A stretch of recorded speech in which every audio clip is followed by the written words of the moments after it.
Alan in Denmark writes to me and he says, "Hey Paul, I just bought a new turntable.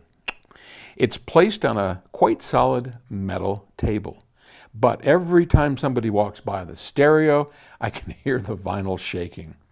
I've read a lot about these turntable bases, but it's a jungle out there and they can be quite expensive. Question is, are they any good? I'm really having trouble finding pros and cons for buying one. Should it be solid, sandwich, floating on the wall? What material should it be made of, etc.?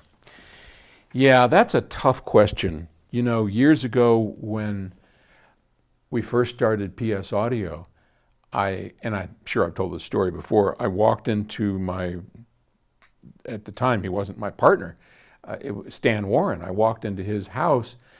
He had this little shack out in Orchid, California, and he had real bouncy floors. And of course, back then, this is 1974, 73, there were no such things as CD players. It was all turntables.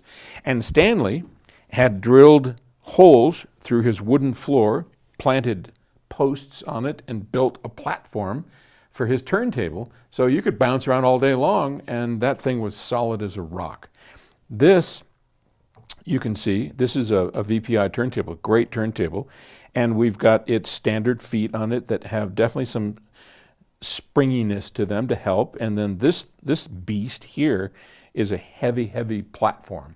And this works great, but I will say our floor is not particularly bouncy, so we don't really have that problem, and this works great. Many people have the problem of the floor bounce transferring up through the turntable. And, you know, I don't know that there is anything out there that is going to get completely rid of it.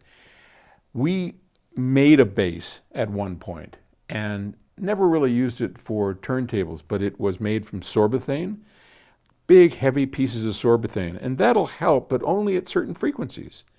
So yeah, mounting it to the wall, if there's a way that you can somehow get it away from the floor bounce, that's your best bet.